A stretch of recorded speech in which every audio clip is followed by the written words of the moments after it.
السلام علیکم ورحمۃ اللہ وبرکاتہ۔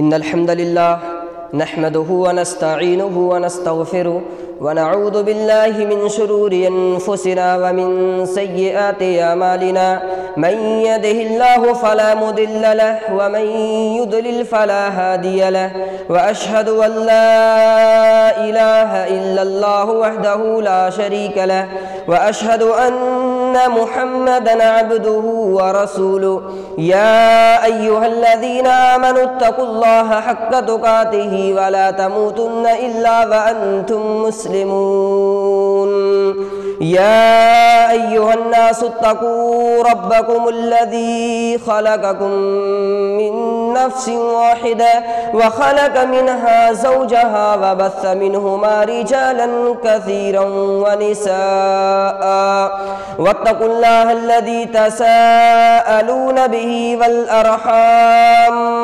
إن الله كان عليكم رقيبا يا أيها الذين آمنوا اتقوا الله وقولوا قولا سديدا يصلح لكم أعمالكم ويغفر لكم ذنوبكم ومن يطع الله ورسوله فقد فاز فوزا عظيما أما بعد فإن خير الحديث كتاب الله وخير الهدي هدي محمد صلى الله عليه وسلم وشر الأمور محدثاتها وكل محدثة بدعة وكل بدعة ضلالة وكل ضلالة في النار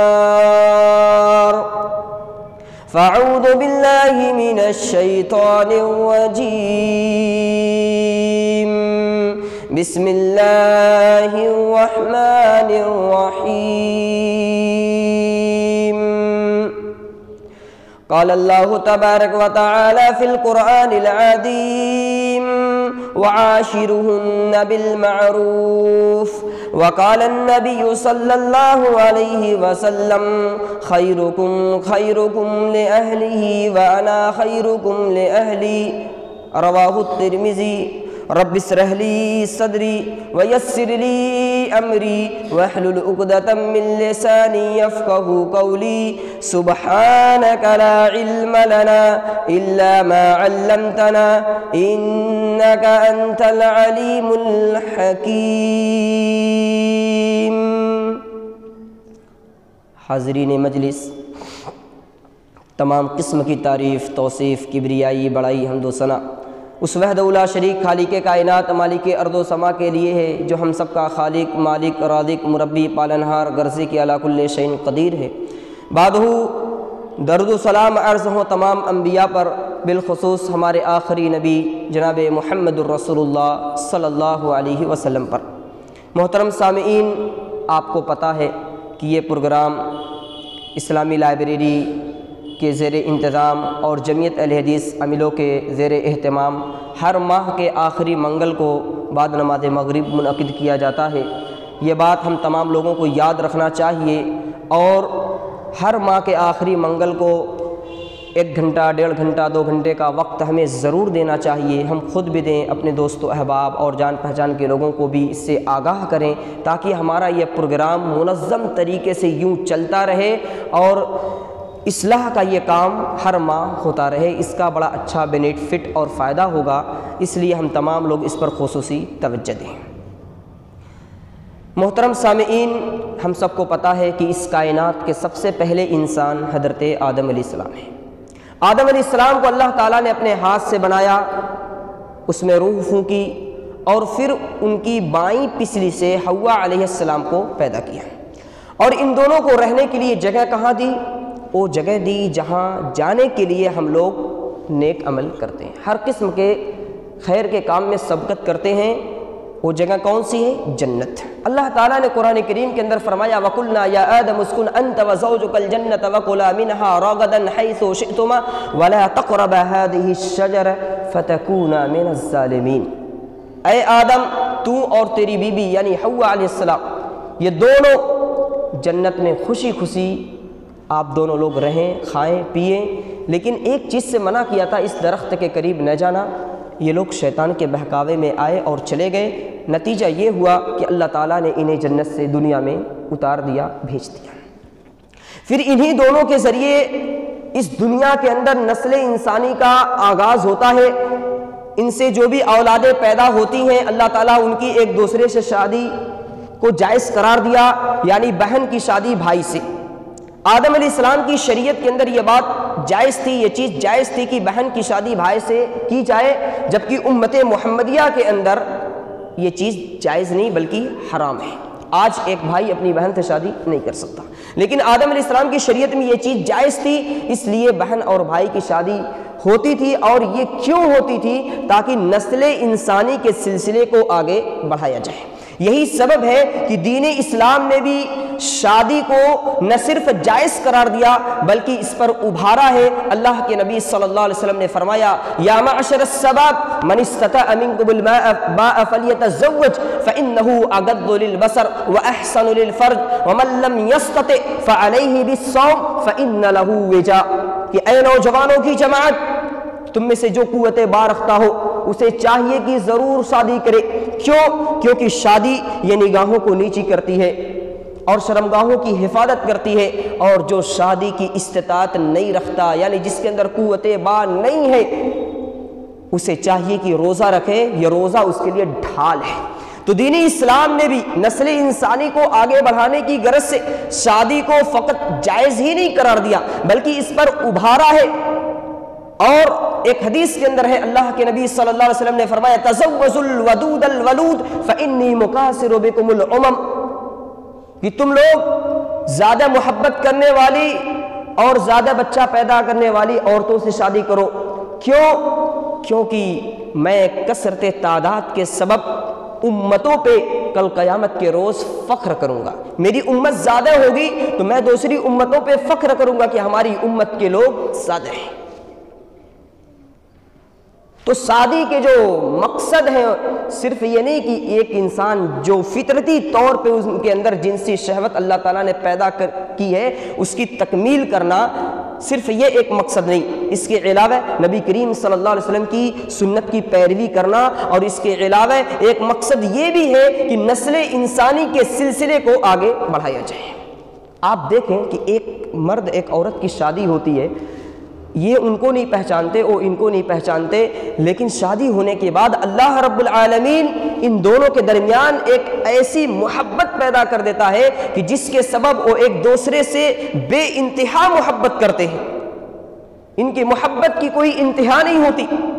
وَجَعَلَ بَيْنَكُمْ مَوَدَّةً وَرَحْمَةً، اللہ نے قرآن میں فرمایا کہ تمہارے درمیان محبت اور ہمدردی کو اللہ تعالیٰ نے پیدا فرما دیا۔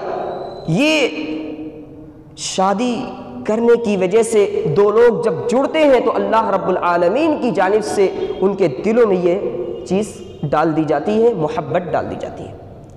تو شادی کے ذریعے سے دو لوگ آپس میں جڑتے ہیں اور ان کا ایک اہم مقصد یہ ہوتا ہے کہ نسل انسانی کے سلسلے کو آگے بڑھایا جائے۔ جب شادی ہوتی ہے، دو لوگ آپس میں میاں بیوی بنتے ہیں، تو ان دونوں کے ایک دوسرے کے اوپر کچھ حقوق عائد ہوتے ہیں۔ اگر میاں بیوی ایک دوسرے کے حقوق کو شریعت کے دائرے میں رہ کر ادا کریں تو آپس میں جو انتشار ہوتے ہیں، اختلاف ہوتے ہیں، یہ بہت حد تک کم ہو جائیں گے۔ جو جھگڑے لڑائیاں ہوتی ہیں یہ بہت حد تک کم ہو جائیں گے۔ حجۃ الوداع کے موقع پہ اللہ کے نبی صلی اللہ علیہ وسلم نے یہ بات لوگوں کو خطاب کرتے ہوئے فرمایا، الا ان لکم علی نسائکم حقا ولنسائکم علیکم حقا، کہ لوگوں سنو، تمہاری عورت پہ اور تمہاری عورتوں کا تم پر حق ہے۔ اب وہ حق کیا ہے؟ بیوی کے شوہر پر، شوہر کے بیوی پر کیا حقوق عائد ہوتے ہیں؟ ہر ایک کو چاہیے کہ ان حقوق کو شریعت کے دائرے میں رہ کر وہ ادا کرے۔ اگر صحیح معنوں میں لوگ یہ عزم کر لیں، یہ ارادہ کر لیں کہ ہم اپنی زندگی، اپنی اس ازدواجی زندگی قرآن و حدیث کے مطابق گزاریں گے تو بہت حد تک آپسی اختلاف ختم ہو جائیں گے۔ آئیے میں چند حقوق کا ذکر کروں کہ شوہر کے کیا حقوق ہیں اور بیوی کے کیا حقوق ہیں۔ شوہر کے بیوی پر بہت سارے حقوق ہیں، ان میں سے ایک حق یہ ہے کہ بیوی شوہر کی خدمت کریں، شوہر کی خدمت کریں، کیونکہ اس کی بڑی اہمیت ہے، شوہر کا مقام بڑا اونچا ہوتا ہے۔ لہذا بیوی کو چاہیے کہ اپنے شوہر کی خدمت کرے۔ اس کا یہ مطلب وہ نہ سوچے کہ کیا میں نوکر ہوں، نوکرانی ہوں، کیا میں خادمہ ہوں کیا کہ جو شوہر کی خدمت کروں۔ یہاں خادمہ اور نوکرانی کی بات نہیں ہے، یہاں اجر و ثواب کی بات ہے۔ اللہ کے نبی صلی اللہ علیہ وسلم نے ایک صحابیہ سے فرمایا فَإِنَّمَا هُوَ جَنَّتُكِ وَنَارُكِ کہ سنو وہی تمہاری جنت اور تمہاری جہنم، یعنی شوہر کے بارے میں کہا کہ اے صحابیہ، اے عورت سنو، تمہاری جنت اور تمہاری جہنم یہ تمہارے شوہر ہیں۔ اگر ان کی اطاعت کرو گی، ان کی فرما برداری کرو گی، ان کی خدمت کرو گی تو سمجھو کہ تمہیں جنت ملے گی، اور ان کی خدمت میں کوتاہی کرو گی، انہیں پریشان کرو گی، تنگ کرو گی تو سنو تم جہنم میں داخل ہوگی۔ یہ کتنی اہم چیز ہے۔ اور دور حاضر کی خواتین کو چاہیے کہ رسول پاک صلی اللہ علیہ وسلم کے دور کی خواتین سے عبرت حاصل کریں، سبق لیں کہ اس دور کی خواتین کس قدر اپنے شوہروں کی خدمت کیا کرتی تھی۔ اس کے لیے میں آپ کے سامنے جنت کی عورتوں کی سردار سیدۃ نساء اہل الجنہ کا لقب جنہیں دیا گیا کہ جنت کی عورتوں کی سردار سیدہ فاطمہ رضی اللہ عنہا کی مثال آپ کے سامنے میں پیش کرتا ہوں کہ وہ اپنے شوہر کی بے انتہا خدمت کیا کرتی تھی، گھر کے کام کاج میں اس قدر دلچسپی کے ساتھ حصہ لیتی، چکی پیس پیس کر اور گھر کے کام کاج کر کے وہ تھک جایا کرتی تھی، آپ کے ہاتھوں میں چھالے پڑ جایا کرتے تھے۔ حضرت فاطمہ رضی اللہ عنہا نے ایک مرتبہ جب دیکھا کہ والد محترم کے یہاں کچھ غلام اور لونڈی آئے ہیں تو پہنچ جاتی ہیں کہ کوئی ایک خادمہ طلب کر لوں جو گھر کے کام کاج میں ہماری مدد کرے۔ پہنچی، اتفاق سے رسول اللہ صلی اللہ علیہ وسلم گھر پہ موجود نہیں تھے، واپس آ گئیں، اور جب اللہ کے نبی صلی اللہ علیہ وسلم گھر پہنچے، عائشہ صدیقہ رضی اللہ عنہا مومنوں کی ماں نے بتلایا کہ بیٹی آئی تھی لیکن آپ نہیں تھے اور چلی گئی۔ والد محترم کو خبر ہوئی، رسول پاک کو خبر ہوئی کہ بیٹی آئی تھی۔ کسی باپ کو یہ پتہ چل جائے کہ میری بیٹی جس کی ہم نے شادی کیا تھا کہیں تھی اور وہ آئی تھی، دل مچل جائے گا، کیا بات ہے، کیا سبب ہے، کیوں آئی تھی، کیا کام تھا۔ چلتے ہیں، حال چال لیتے ہیں، اللہ کے نبی صلی اللہ علیہ وسلم بھی پہنچ جاتے ہیں، پوچھتے ہیں۔ بیٹی نے عرض کیا اے والد محترم، کام کرتے کرتے تھک جاتی ہوں، آٹا پیستے چکی چلاتے میرے ہاتھ میں چھالے پڑ جایا کرتے ہیں، خادمہ اگر ایک مل جاتی تو بڑا اچھا ہوتا، ہماری کام کاج میں ہمارے وہ مدد کرتی، ہیلپ کرتی۔ اللہ کے نبی صلی اللہ علیہ وسلم نے کیا تعلیم دی، کہا کیا میں ایسی چیز نہ بتلاؤں جو تمہارے لیے خادمہ سے بہتر ہو۔ اللہ کے نبی صلی اللہ علیہ وسلم نے کہا کہ جب تم شام کے وقت اپنے بستر پہ آؤ تو 33 بار سبحان اللہ، 33 بار الحمدللہ اور 34 بار اللہ اکبر پڑھ کے سویا کرو، یہ تمہارے لیے خادمہ اور غلام سے بہتر ہے۔ اللہ اکبر۔ اللہ کے نبی صلی اللہ علیہ وسلم نے اپنی لخت جگر جنت کی عورتوں کی سردار سیدہ فاطمہ رضی اللہ عنہا کو کیا تعلیم دی، اور حضرت فاطمہ رضی اللہ عنہا پھر اسے روز آنا پڑھا کرتی، اور حضرت علی رضی اللہ عنہ کے بارے میں آتا ہے کہ وہ بھی ڈیلی اسے پڑھا کرتے، کبھی بھی انہوں نے اس کو کبھی اسے بھولے ہی نہیں، ڈیلی پڑھا کرتے، کتنی بھی مصروفیت ہو وہ اسے ضرور پڑھا کرتے تھے، کیونکہ یہ غلام اور لونڈی سے بہتر۔ اللہ اکبر۔ تو حضرت فاطمہ رضی اللہ عنہا یہ دور حاضر کی خواتین کے لیے مثال ہے، نمونہ ہے کہ وہ کس قدر اپنے شوہر کی خدمت کیا کرتی تھی، جنت کی عورتوں کی سردار ہے، اس کائنات کے امام کی لخت جگر ہے، نور نظر ہے، لیکن اللہ کے نبی صلی اللہ علیہ وسلم کی بیٹی ہونے کے باوجود، جنت کی عورتوں کی سردار ہونے کے باوجود اپنے شوہر کی خدمت کیا کرتی تھی۔ لہذا آج کی خواتین کو بھی چاہیے کہ وہ اپنے شوہر کی خدمت کریں، اسے یہ نہ سوچے کہ کیا ہم نوکر ہیں، کیا ہم خادمہ ہیں کہ جو اس طرح سے ہم خدمت کریں۔ یہ نوکر اور خادمہ کا معاملہ نہیں، یہ اجر و ثواب کی بات ہے۔ دوسرا حق یہ ہے کہ بیوی شوہر کی اطاعت اور فرما برداری کرے، اطاعت کرنا چاہیے، شوہر جو کہے اس کی بات کو مانے، کیونکہ شوہر کا بڑا اونچا مقام ہے۔ حدیث کے اندر آتا ہے کہ اگر کسی کو سجدہ کرنا اللہ کی ذات کے علاوہ کسی کو سجدہ کرنا جائز ہوتا تو خواتین کو حکم دیا جاتا، عورتوں کو حکم دیا جاتا کہ وہ اپنے شوہروں کو سجدہ کریں، لیکن چونکہ اللہ کی ذات کے علاوہ کسی کے لیے سجدہ کرنا جائز نہیں۔ اللہ کے نبی صلی اللہ علیہ وسلم نے ایک حدیث کے اندر ارشاد فرمایا، اذا صلت المرأة خمسها وصامت شهرها وحفظت فرجها واتأت زوجها قيل لها ادخل الجنة من اي ابواب الجنة شئت، کہ ایک عورت اگر 5 وقت کی نماز پڑھتی ہے، رمضان کے مہینے کا روزہ رکھتی ہے، اپنے شرمگاہ کی حفاظت کرتی ہے، اپنے شوہر کی اطاعت اور فرما برداری کرتی ہے، تو اس سے کہا جائے گا کہ جنت کے جس دروازے سے چاہو جنت میں داخل ہو جاؤ۔ اللہ اکبر، کتنی اہم چیز ہے۔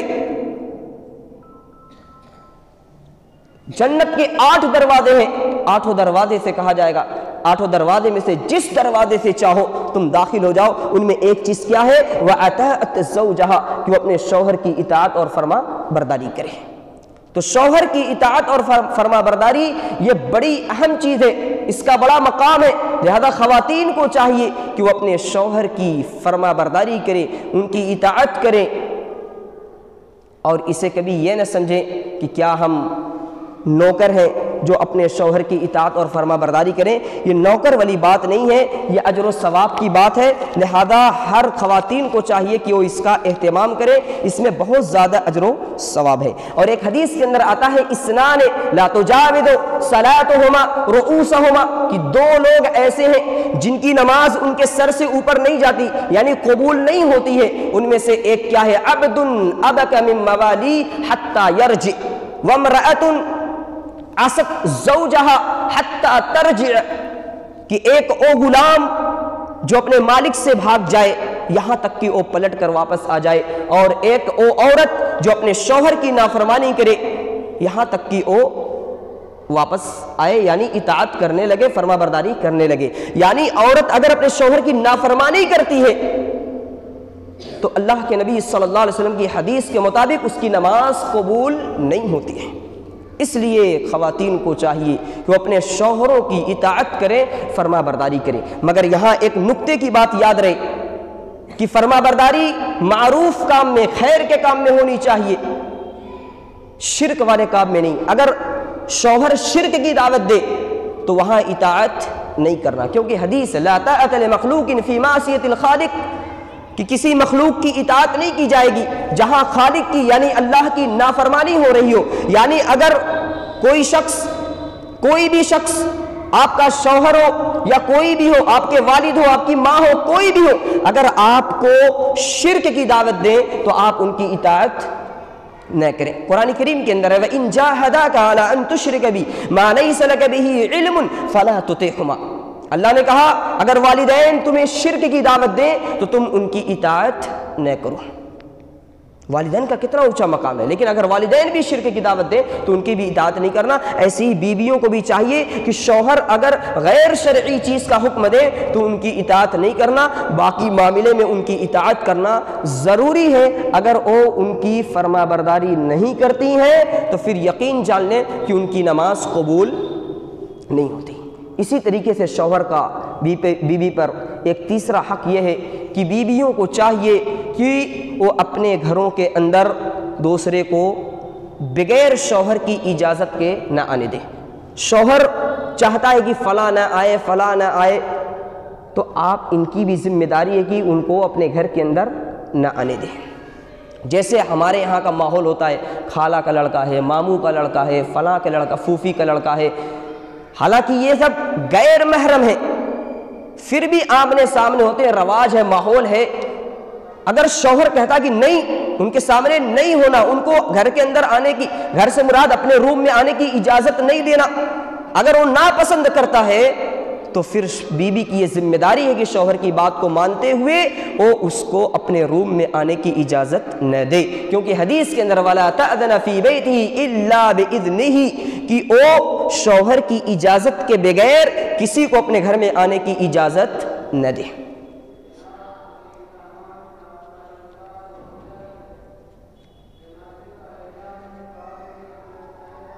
انا للہ و انا الیہ راجعون۔ تو بغیر شوہر کی اجازت کے وہ کسی کو بھی گھر کے اندر آنے کی اجازت نہ دیں۔ اسی سے مسائل بڑھتے ہیں، شوہر سعودی ہے، دبئی ہے، قطر ہے، بحرین ہے، بدیس میں ہے، گھر سے دور ہے۔ اب یہ ہر ایک کو، چاہے خالہ کا لڑکا ہو، ماموں کا لڑکا ہو، پھوپھی کا لڑکا ہو، فلاں کا لڑکا ہو، کیا ہے کہ گھر میں آنا جانا لگا ہے، اب ان کو روم میں بھی دعوت دیتی ہیں، اب اس میں شیطان بیچ میں حائل ہوتا ہے، مسائل کبھی کبھی بڑھتے ہیں، اسی میں کیا ہے کہ طلاق تک کی نوبت آ جاتی ہے۔ اس لیے شوہر جن کو ناپسند کرے اور جن کو بولے کہ انہیں گھر کے اندر آنے کی اجازت نہیں، انہیں چاہیے، بیویوں کو چاہیے کہ ان کو گھر کے اندر آنے کی اجازت نہ دیں۔ حتی الامکان تو جو غیر محرم ان سے پردہ کرے۔ آپ کے بھائی آ گئے، آپ کا بھتیجا آ گیا، آپ کا بھانجا آ گیا، یعنی جو محرم ہے، آپ کے والد آ گئے، تو کوئی حرج کی بات نہیں، یہ تو محرم ہے۔ لیکن غیر محرم کے بارے میں اگر شوہر نہیں چاہتا تو آپ قطعاً ان کو روم میں آنے کی، گھر کے اندر آنے کی اجازت نہ دیں۔ اسی سے اختلاف بڑھتے ہیں، اسی سے مسائل بڑھتے ہیں۔ اسی طریقے سے ایک حق یہ ہے کہ بیوی اپنے شوہر کے گھر کی حفاظت کرے اور اس کی صحیح طریقے سے نگرانی کرے۔ اللہ کے نبی صلی اللہ علیہ وسلم نے فرمایا کلکم رائن وکلکم مسئول عن رعیتہ، تم میں کا ہر شخص نگراں ہے، اس سے اس کی نگرانی کے بارے میں سوال کیا جائے گا۔ والمرأة راعیۃ فی بیت زوجہا وہی مسئولۃ عن رعیتہا، اسی حدیث کے اندر ہے کہ ایک عورت اپنے شوہر کے گھر کی ذمہ دار ہے، اس سے اس کی ذمہ داری کے بارے میں سوال کیا جائے گا۔ رب ذوالجلال کی عدالت میں ان سے پوچھا جائے گا کہ تم اپنے شوہر کے گھر کی ذمہ دار تھی، تمہارا شوہر گھر کے اندر نہیں تھا، گھر کے لیے، روزی روٹی کے لیے، معاش کے لیے وہ بدیش میں تھا، تم نے اس کے گھر کی صحیح طریقے سے نگرانی کی یا نہیں کی؟ اگر عورت نے اس میں کوتاہی کی ہے، اس کے اندر انہوں نے سمجھ جائے دغا بازی کی ہے اور انہوں نے غیر شرعی عمل کیے یا ایسے کام کیے جس کو شوہر ناپسند کرتا ہو، تو یقین جانے کہ اللہ کی عدالت میں انہیں جواب دینا ہوگا۔ تو یہ شوہر کا ایک حق ہے بیوی کے اوپر کہ وہ بیوی جو ہے شوہر کے گھر کی حفاظت کرے اور اس کی صحیح طریقے سے نگرانی کرے۔ یہ نہیں کہ شوہر گھر سے باہر ہے، اور بہت سارے ایسے واقعات سننے میں آتے ہیں، شوہر باہر ہوتے ہیں، بیوی گھر کے اندر ہوتی ہیں، انہیں موقع ملتا ہے تو بہت ساری عورتیں ایسے غلط کام بھی انجام دیتی ہیں کہ جس کی خبر اگر شوہر کو ملتی ہے تو نتیجہ طلاق تک پہنچ جاتا ہے، اور کوئی بھی مرد اس غیرت کو برداشت نہیں کرے گا جو اس طرح کی خواتین کرتی ہیں۔ اس لیے خواتین کو چاہیے کہ شوہر کے اس حق کو ادا کرتے ہوئے، شوہر کی غیر موجودگی ہو یا موجودگی ہو، کوئی بھی کنڈیشن ہو، اس کے گھر کی وہ پورے طریقے سے حفاظت کرے، جو بھی ضروریات ہیں ان کو وہ پورا کرے۔ مال کمانا، پوشاک کا انتظام کرنا، لباس کا انتظام کرنا، کھانے پینے کا انتظام کرنا، یہ شوہر کی ذمہ داری ہے، لیکن آپ گھر کے اندر ہے، گھر کے ماحول کی سیٹنگ کرنا یہ آپ کا کام ہے۔ آپ کو چاہیے کہ آپ اس معاملے میں پورے طریقے سے ریڈی رہیں اور پورے طریقے سے مستعد رہیں۔ اسی طریقے سے شوہر کا بیوی پر ایک حق یہ ہے کہ بیوی اپنے شوہر کی شکر گزاری کرے، ان کا شکریہ بھی ادا کرتی رہے، کیونکہ شوہر بیوی کے لیے کماتا ہے، ان کے لیے محنتیں کرتا ہے، کوششیں کرتا ہے، لباس کا، کھانے کا، ساری چیزوں کا انتظام کرتا ہے، لہذا بیویوں کو چاہیے کہ اپنے شوہروں کی شکر گزاری کرے۔ اللہ کے نبی صلی اللہ علیہ وسلم فرماتے ہیں کہ مجھے جب جہنم دکھلائی گئی تو میں نے دیکھا کہ عورتوں کی تعداد زیادہ ہے۔ مجھ سے پوچھا گیا کہ کیوں عورتوں کی تعداد زیادہ تھی؟ اللہ کے نبی صلی اللہ علیہ وسلم کہتے ہیں کہ وہ لان تان زیادہ کرتی ہیں اور اپنے شوہروں کی نافرمانی کرتی ہیں، یعنی شوہر کی نافرمانی کرنے کے سبب عورتیں جہنم میں زیادہ ہیں۔ اس لیے خواتین کو چاہیے کہ وہ لان تان نہ کریں اور ناشکری نہ کریں، ناشکری کے سبب۔ اس لیے عورتوں کو چاہیے، خواتین کو چاہیے کہ اپنے شوہروں کی شکر گزاری کرے، اور ایک حدیث کے اندر آتا ہے کہ اللہ تعالیٰ اس عورت کی طرف نہیں دیکھے گا جو اپنے شوہر کا شکریہ ادا نہ کرے۔ شوہروں کا شکریہ ادا کرنا چاہیے، اس سے کیا محبت میں اضافہ ہوگا۔ یہ خواتین کے اوپر شوہر کے جو حقوق تھے وہ ہم نے آپ کے سامنے بیان کیا۔ اب آئیے کچھ حقوق میں بیان کروں کہ خواتین کے کیا حقوق ہیں، بیویوں کے کیا حقوق ہیں شوہروں کے اوپر۔ بیویوں کا پہلا حق ہے شوہر کے اوپر کہ شوہر اپنی بیوی کی مہر کو ادا کرے۔ مہر کا معاملہ بڑا اہم ہوتا ہے، بڑا اہم ہے۔ دور حاضر کے اندر اب تو معاملہ کچھ سدھار ہو گیا، ورنہ آج بھی بہت سے لوگ اس کو بھی معجل کر دیتے ہیں. معجل ایک ہوتا ہے معجل عین سے, ایک ہوتا ہے معجل حمزہ سے. معجل جس کو ہم اپنی بھاشا میں کہیں ادھار کر دیتے ہیں. بعد میں لاکھوں روپیہ خرچ کر دیے شادی میں, لیکن 5,000 10,000 مہر دینی ہوئی تو کیا ہے, ادھار بعد میں.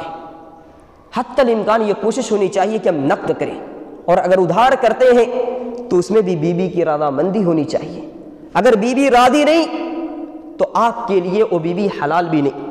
اور اگر کوئی شخص اس ارادے سے شادی کرے, مہر کو معجل کرے, تاخیر سے ادا کرنے کے لیے کہے, اور اس کے دل میں یہ نیت ہو کہ میں مہر کو ادا نہیں کروں گا, اور اسی حال میں اپنی بیوی کے ساتھ وہ زندگی گزارتا ہے, حدیث کے الفاظ ہے قیامت کے دن جب وہ آئے گا تو یوں سمجھے کہ وہ زانی بن کر آئے گا, وہ اپنی بیوی کے ساتھ زنا کرنے والا مانا جائے گا, اگر اس کے دل میں یہ نیت ہے کہ میں مہر کو ادا نہیں کروں گا.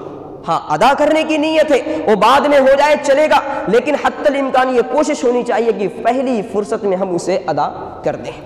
اور دوسری بات, مہر کے سلسلے میں شریعت اسلامیہ نے ہمیں کوئی لمٹ مقرر نہیں کی کہ ہم 10,000 باندھے 20,000 باندھے, اس میں آزادی ہے. آپ کی استطاعت کے اوپر اس کو چھوڑ دیا گیا ہے. آپ کی طاقت ہے آپ لاکھوں روپیہ باندھیے, نہیں طاقت ہے 1 روپیہ 10 روپیہ 5 روپیہ جو بھی آپ سے ہو سکے اتنے پر آپ مہر باندھ کر آپ نکاح کریے. اور اس معاملے میں طرفین کو چاہیے, دونوں فریق کو چاہیے کہ حالات کے پیش نظر, ماحول کو دیکھتے ہوئے, اور سامنے والا یعنی جو لڑکے والے ہیں ان کی پوزیشن کو دیکھ کر یہ اسی حساب سے مہر کو مقرر کیا جائے. اس میں زبردستی نہیں ہونی چاہیے, جبر نہیں ہونا چاہیے.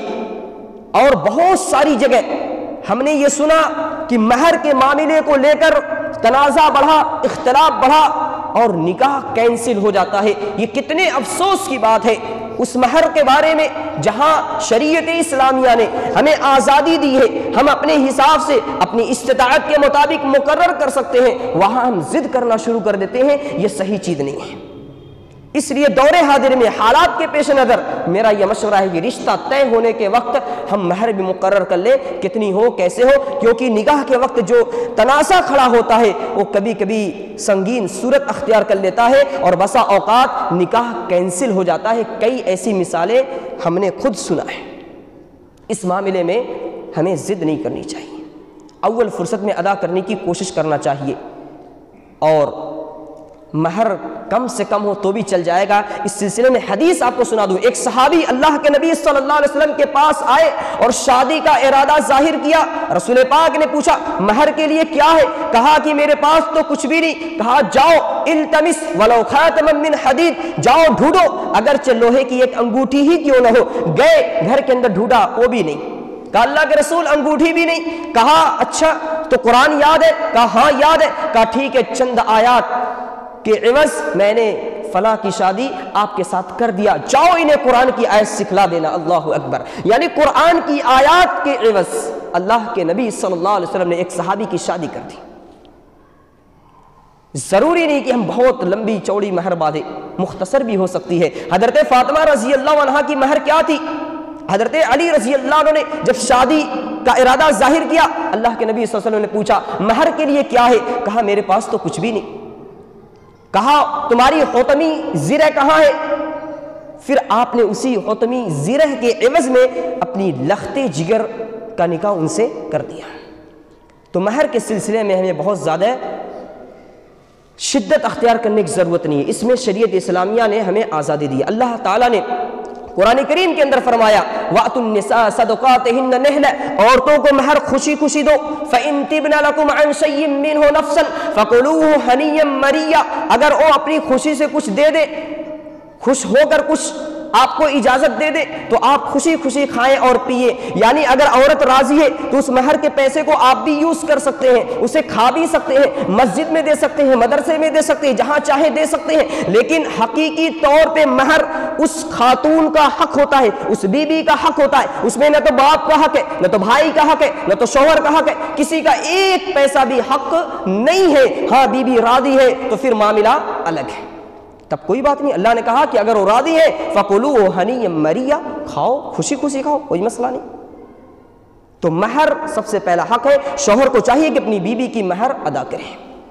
دوسرا حق یہ کہ شوہر بیوی کے نان و نفقہ کا انتظام کرے, کھانے پینے کا انتظام کرے, لباس کا, اور کھانے پینے کی اشیاء کا انتظام کرے۔ قرآن میں اللہ تعالیٰ نے فرمایا وَلَهُنَّ عَلَيْكُمْ رِزْقُهُنَّ وَكِسْوَتُهُنَّ بِالْمَعْرُوفِ کہ ان عورتوں کا تم پر حق یہ ہے کہ تم ان کے لباس کا، ان کے کھانے پینے کا عمومی طور پہ یعنی عرف عام کا لحاظ کرتے ہوئے انتظام کرو۔ یعنی بہت 5 اسٹار انتظام کرنے کی ضرورت نہیں، بہت لو بھی انتظام کرنے کی ضرورت نہیں، جو عرف عام میں چل رہا ہے اسی کے مطابق آپ ان کے لباس کا بھی انتظام کریں، ان کے کھانے پینے کا انتظام کریں۔ یہ شوہر کی ذمہ داری ہے، لیکن بہت ساری جگہوں پہ یہ ہوتا ہے شوہر تو آزاد گھومتے ہیں، بیویوں پہ بوجھ ڈالتے ہیں، تم بنائی کرو، تم یہ کرو، تم کماؤ، تم لاؤ، اپنے گھر سے لاؤ، اپنے باپ سے مانگ کے لاؤ۔ یہ کتنی بری عادت ہے۔ آپ مرد ہیں، الرجال قوامون علی النساء، مرد تو عورتوں پہ قوام ہے۔ یہ قوام کس معنی میں ہے؟ اس معنی میں کہ آپ اپنی بیویوں پہ خرچ کرتے ہیں، مگر افسوس ہے ان نوجوانوں پہ جو اپنی جوانی کے ایام کو یوں ٹہلنے گھومنے میں گزارنے کی کوشش کرتے ہیں۔ کمانے کا حق ان کے اوپر ہے، لیکن یہ اپنی بیویوں کے ذمہ کر کے ان کو پریشان کرتے ہیں اور خود تو آرام سے ٹہلتے ہیں۔ یہ صحیح چیز نہیں ہے۔ صحیح بات تو یہ ہے، اللہ کے نبی صلی اللہ علیہ وسلم نے فرمایا کہ ان تطعمها اذا طعمت وتكسوها اذا اكتسيت ولا تضرب الوجه ولا تقبح، کہ جب تم کھاؤ تو انہیں بھی کھلاؤ، جو پہنو انہیں بھی پہناؤ۔ یعنی کہ اپنے تو خوب مزے سے باہر کھا لو، اچھے آئٹم کھا لو، اور گھر پہ بولو دال بنا لو، یہ بنا لو، وہ بنا لو۔ یہ طریقہ صحیح نہیں، یہ ناانصافی ہے۔ اللہ کے نبی صلی اللہ علیہ وسلم نے فرمایا کہ کھاؤ تو انہیں کھلاؤ، پہنو انہیں بھی پہناؤ، اپنے تو اچھا لباس پہنو، بیوی کو بولو یوں جو ہے وہی پہنو، وہی اسی میں بس گزارا کرو۔ یہ صحیح چیز نہیں ہے، اور وہ بہت ہائی لیول کی چیز کی ڈیمانڈ کرے تو یہ وہ بھی غلط کر رہی ہے۔ بالکل عرف عام کا لحاظ کرتے ہوئے کام ہونا چاہیے، اور شوہر کو چاہیے کہ بیوی کا مکمل حق ادا کرے، اور بیوی کو چاہیے کہ یہ اپنے شوہر کا بھی حق ادا کرے، اسی میں خیر اور بھلائی ہے۔ اور اللہ کے نبی صلی اللہ علیہ وسلم نے فرمایا وَلَا تَضْرِبِ الْوَجْهِ کہ شوہر اپنی بیوی کے چہرے پہ نہ مارے۔ کبھی ضرورت پڑی، اگر مسائل بڑھ گئے، حتی الامکان تو سمجھا بجھا کے معاملہ سماپت کرے، اور اگر کبھی مار کی ضرورت پڑ ہی جائے نہ مانے اور مار کی ضرورت پڑ جائے، حدیث کے اندر آتا ہے کہ ہلکی مار مارے اور چہرے پہ نہ مارے۔ لیکن یہاں تو اگر مسائل تھوڑے بھی بڑھتے ہیں تو شوہر جلال میں آتا ہے، یا تو طلاق کہہ کر ان کو اپنے سے نکال ہی دیتا ہے، یا پھر وہ وار کرتا ہے تو چہرے پہ وار کرنا، مارنا یہ صحیح اور درست نہیں ہے۔ ہمیں ہلکی مار مارنا ہے۔ بہت سے خواتین کے بارے میں سنا جاتا ہے کہ ان کے شوہر ناراض ہوئے، ان کو اتنا مارا کہ وہ لہولہان ہو گئی، خون آلود ہو گئی۔ یہ کتنے افسوس کی بات ہے اس خاتون کے والد اور ان کی ماں کے، جب ان کے کانوں سے یہ بات ٹکراتی ہوگی کہ ہماری بیٹی کو ان کے شوہر نے مارا ہے، خون آلود کر دیا ہے، تو ان کے کلیجے اور ان کے دل پہ کیا گزرتی ہوگی۔ کیا کبھی آپ نے یہ محسوس کیا ہے اپنی بیٹی اور اپنی بہن کے بارے میں سوچ کر کہ اگر کوئی ہماری بیٹی کو، ہماری بہن کو، ہمارے گھر کی کسی دختر کو اگر کوئی اس طرح لہولہان کر دے تو ہمارے دل اور کلیجے پہ کیا گزرے گی؟ کیوں ہم ایسا کرتے ہیں؟ ایسا قطعاً نہیں ہونا چاہیے۔ عورت تو صنف نازک ہے، ان کا احترام کرنا چاہیے، اور ان کو اس قدر مارنے کی ہمیں کیا ضرورت ہے؟ بہت زیادہ ضرورت پڑ جائے تو شریعت اسلامیہ نے اجازت دی کہ ہلکی مار مارے اور انہیں برا بھلا نہ کہے۔ آج کیا ہوتا ہے، کچھ معاملہ ہوا، کوئی مسئلہ ہوا، ان کی خاندان تک کو ہم کیا کیا کہہ دیتے ہیں، تمہارے باپ ایسے، تمہاری ماں ایسی، تمہاری بہن ایسے، تمہاری خاندان ایسے۔ کیا تم نے شادی کے وقت خاندان کو نہیں دیکھا تھا؟ گھر والوں کو نہیں دیکھا تھا؟ اس وقت تمہیں اگر پسند نہیں تھی کیوں تم نے شادی کیا؟ آج تم نے ان کے نفس سے فائدہ اٹھا لیا، اب ان کی عزت کو تار کرنے کے لیے ان کے گھر والوں پہ، ان کی خاندان پہ تم حملہ کر رہے ہو، انہیں برا بھلا کر رہے ہو۔ شریعت اسلامیہ اس سے منع کرتی ہے وَلَا تُقَبِّحْ کہ تم انہیں برا بھلا نہ کہو۔ اسی طریقے سے ایک حدیث کے اندر آتا ہے، دیکھیں مال خرچ کرنے کی کیا فضیلت ہے اگر ہم اپنے گھر والوں پہ خرچ کرتے ہیں۔ اللہ کے نبی صلی اللہ علیہ وسلم نے فرمایا دینار انفقتہ فی سبیل اللہ ودینار انفقتہ علی رقبۃ ودینار تصدقت به علی مسکین ودینار انفقتہ علی اہلک اعظمها اجرا انفقتہ علی اہلک، کہ ایک دینار جو تم نے اللہ کی راہ میں خرچ کیا، ایک دینار جو تم نے کسی گردن کو آزاد کرانے میں خرچ کیا، اور ایک دینار جو تم نے کسی مسکین پہ صدقہ کیا، اور 1 دینار جو تم نے گھر والوں پہ یعنی بیوی بچوں پہ خرچ کیا، 4 دینار ہے، 1 دینار آپ نے اللہ کی راہ میں خرچ کر دیا، 1 دینار آپ نے گردن کو آزاد کرنے میں خرچ کر دیا، 1 دینار آپ نے کسی مسکین کو دے دیا، اس پر خرچ کر دیا، اور 1 دینار آپ نے اپنے بیوی بچوں پہ خرچ کیا۔ اللہ کے پیغمبر فرماتے ہیں اعظمها اجرا انفقته على اهلك، ان میں سب سے زیادہ اجر اس پر ملے گا جس دینار کو تو نے اپنے فیملی اور اپنے گھر والوں پہ خرچ کیا۔ ہم دوسروں کو تو چندہ بہت دے دیتے ہیں، بسا اوقات گھر پہ مسائل رہتے ہیں اور چیزیں گھٹ بھی جاتی ہیں، اس کا ہم خصوصی دھیان نہیں دیتے۔ میں تمام کے بارے میں نہیں کہہ رہا ہوں، بعض ایسے افراد ہیں، اکثریت تو الحمدللہ ٹھیک بھی ہے، اچھی اور اچھا ہونا بھی چاہیے، تو ہمیں سب سے زیادہ دھیان اپنے مال کے بارے میں کیا دینا چاہیے؟ پہلے ہم اپنی فیملی کے لیے انتظام کریں، اور اس میں بھی اسراف سے کام نہ لیں، فضول خرچی نہ کریں، میانہ روی اختیار کریں، کیونکہ فضول خرچی کرنا قرآن کے اندر وَلَا تُبَذِّرْ تَبْذِيرًا إِنَّ الْمُبَذِّرِينَ كَانُوا إِخْوَانَ الشَّيَاطِينَ، فضول خرچی نہ کرو، کیونکہ فضول خرچی کرنے والے تو شیطان کے بھائی ہیں، اس لیے فضول خرچی سے احتیاط کرتے ہوئے، میانہ روی اختیار کرتے ہوئے اوسط میں ہم اپنے گھر والوں پہ خرچ کریں۔ پھر اللہ نے ہمیں مزید مال دیا ہے تو پھر ہم غریبوں مسکینوں کو دیں۔ یہ نہیں ہونا چاہیے کہ ہم غریبوں کو تو تقسیم کر دیں لیکن اپنے بیوی بچوں پہ خرچ نہ کریں، یہ صحیح چیز نہیں ہے۔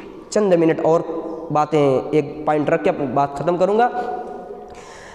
تیسرا حق یہ ہے بیوی کا شوہر پہ کہ شوہر اپنی بیوی کے ساتھ اچھا معاملہ کرے، خیر کا معاملہ کرے، بہتر معاملہ کرے۔ قرآن کریم کے اندر اللہ نے ہمیں حکم دیا وَعَاشِرُهُنَّ بِالْمَعْرُوفِ کہ ان کے ساتھ بھلائی کے ساتھ اچھے طریقے سے بود و باش کرو، اچھے طریقے سے زندگی گزارو، ان کے ساتھ خیر کا معاملہ کرو۔ اور ایک حدیث کے اندر سنن ترمذی کی روایت ہے، اللہ کے پیغمبر فرماتے ہیں خیرکم خیرکم لأہلہ وأنا خیرکم لأہلی، کہ تم میں سب سے بہتر وہ ہے جو اپنے گھر والوں کے ساتھ اچھا معاملہ کرے، اور تم میں سب سے بہتر میں اپنے گھر والوں کے ساتھ معاملہ کرنے والا ہوں۔ یعنی اللہ کے نبی صلی اللہ علیہ وسلم اپنی فیملی کے ساتھ، اپنی بیوی بچوں کے ساتھ حسن تعامل سے اچھے طریقے سے پیش آتے تھے، لہذا ہمیں بھی چاہیے کہ بحیثیت مومن ہم بھی اپنے گھر والوں کے ساتھ اچھے طریقے سے پیش آئیں۔ اور ایک حدیث کے اندر آتا ہے لا یفرق مؤمن مؤمنۃ ان کرہ منہا خلقا رضی منہا آخر، کہ کوئی مومن کسی مومنہ عورت سے بغض نہ رکھے، مومنہ بیوی سے بغض نہ رکھے، اگر اس کی ایک عادت اسے ناپسند ہے تو دوسری عادت اچھی بھی تو لگتی ہے، کچھ اگر کمی ہے تو کچھ اچھائی بھی تو ہے۔ نگیٹو مارک کو کیوں لیتے ہیں، نفی کو کیوں لیتے ہیں، پازیٹیو اور پلس پوائنٹ کو کیوں نہیں لیتے؟ جو اچھائیاں ہیں ان کو بیس بنائے نا، ہم خرابیوں کو بیس بنا کر بسا اوقات ہم طلاق تک پہنچ جاتے ہیں۔ یہ شریعت اسلامیہ کے اندر بہتر اور اچھا نہیں، اس سے احتیاط کرنا چاہیے۔ ہم اگر ان کی کسی عادت سے ناخوش ہیں تو کوئی عادت تو ضرور اچھی لگتی ہوگی، تو جو اچھی لگتی ہے انہی پر ہم خوش ہو کر زندگی گزاریں، اس میں ہمارے لیے خیر ہے بھلائی۔ اور حجۃ الوداع کے موقع پہ رسول پاک صلی اللہ علیہ وسلم نے جو تاریخی خطبہ دیا تھا اس میں آپ نے یہ فرمایا تھا فاتقوا اللہ فی النساء فانما اخذتموهن بامان اللہ واستحللتم فروجهن بکلمۃ اللہ، کہ لوگوں اللہ سے ڈرو، عورتوں کے بارے میں اللہ سے ڈرتے رہو، کیونکہ ان عورتوں کو تم نے اللہ کی امان کے طور پہ، اللہ کی ذمہ داری پہ لیا ہے، اور ان کی شرمگاہوں کو تم نے اللہ کے کلمے کے ذریعے حلال کیا ہے۔ ایک قاضی قرآن کی چند آیات پڑھ کر ایک عورت کو آپ کے عقد میں دیتا ہے، آپ کے نکاح میں دیتا ہے، قرآن کی چند آیات کے ذریعے ان کی شرمگاہیں آپ کے لیے حلال ہوتی ہیں، لہذا ان خواتین کے تعلق سے، اپنی بیویوں کے تعلق سے اللہ سے ڈرتے رہنا چاہیے۔ اگر ہم کمی کریں گے، کوتاہی کریں گے، اللہ کی عدالت میں ہمیں جواب دینا ہوگا۔ اس لیے ہم بیویوں کے مکمل حقوق ادا کریں۔ اور ایک حق یہ ہے بیوی کا شوہر پہ کہ شوہر بیوی کے کام کاج میں بھی ہاتھ بٹانے کی کوشش کریں، واجب تو نہیں، ضروری تو نہیں، لیکن کرنا چاہیے، کیونکہ رسول پاک صلی اللہ علیہ وسلم جو خاتم النبیین سید المرسلین ہیں، آپ اپنی بیویوں کے ساتھ، گھر والوں کے ساتھ کام میں ہاتھ بٹایا کرتے تھے، بہت سارے کام آپ اپنے ہاتھ سے ہی کر لیا کرتے تھے۔ ہمیں بھی چاہیے، مگر بہت سے لوگ ایسے ہوتے ہیں کہ بچے نے اگر پیشاب کر دیا، لیٹرین کر دی تو بیوی ہی کو ڈانٹیں گے، پھٹکاریں گے، ابھی وہ کچن سے آئی ہیں، ابھی تو خود ہی تھکی ہیں، ابھی یہ بھی کریں، وہ تو کریں گی ہی۔ ارے بھائی تھوڑا آپ بھی کچھ نہ کچھ سپورٹ کر دیں، کسی چیز کے لانے میں، کرنے میں کچھ جو کچھ آپ سے ممکن ہو آپ سپورٹ کریں اللہ کی رضا کے لیے، اللہ تعالیٰ کی خوشنودی کے لیے۔ اگر ہم ایسا کریں گے اللہ تعالیٰ ہمیں اس پر اجر دے گا۔ بہرحال یہ چند حقوق تھے جو شوہر کے بیوی کے اوپر اور بیوی کے شوہر کے اوپر عائد ہوتے ہیں۔ ان حقوق کو اگر ہم ادا کریں گے اور یہ عزم کریں کہ ہم اپنی زندگی شریعت کے دائرے میں گزاریں گے، شریعت کی روشنی میں گزاریں گے، تو بہت حد تک میاں بیوی کے درمیان جو تنازع اور جھگڑا ہوتا ہے یہ ختم ہو جائے گا اور دونوں کی زندگی خوشگوار زندگی گزرے گی، آرام کے ساتھ زندگی گزرے گی۔ لہذا ہم تمام لوگوں کو یہ عہد کرنا چاہیے، خواتین کو چاہیے کہ اپنے شوہروں کی عزت کریں، ان کے حقوق کو ادا کریں، اور شوہروں کو چاہیے کہ وہ اپنی بیویوں کے حقوق ادا کریں، ان کی عزت کا خیال رکھیں اور ان کے جو ضروریات ہیں ان کو پورا کرنے کی کوشش کریں۔ اس میں اللہ تعالیٰ ہمیں اجر بھی دے گا اور ہم دونوں کی زندگی خوشگوار زندگی گزرے گی اور اللہ تعالیٰ ہمیں اجر سے بھی نوازے گا۔ اللہ تعالیٰ سے دعا ہے رب العالمین ہم سب کو اپنی بیویوں کے حقوق ادا کرنے کی توفیق عطا فرما، اور خواتین تک ہماری آواز اگر پہنچ رہی ہے تو ان سے یہ درخواست ہے کہ وہ اپنے شوہروں کے حقوق کو ادا کریں اور ہم اس بات کا عہد کریں کہ ہم اپنی زندگی شریعت کے دائرے میں گزاریں گے، اپنی ازدواجی زندگی بھی شریعت کے دائرے میں گزاریں گے۔ اللہ تعالی ہم تمام لوگوں کو نیک اور صالح عمل کرنے کی توفیق عطا فرما، اور ہمیں جب تک زندہ رکھ دین اور ایمان پر، جب ہمارا خاتمہ ہو خاتمہ بالخیر ہو، آمین۔ وما علینا الا البلاغ۔ السلام علیکم ورحمۃ اللہ۔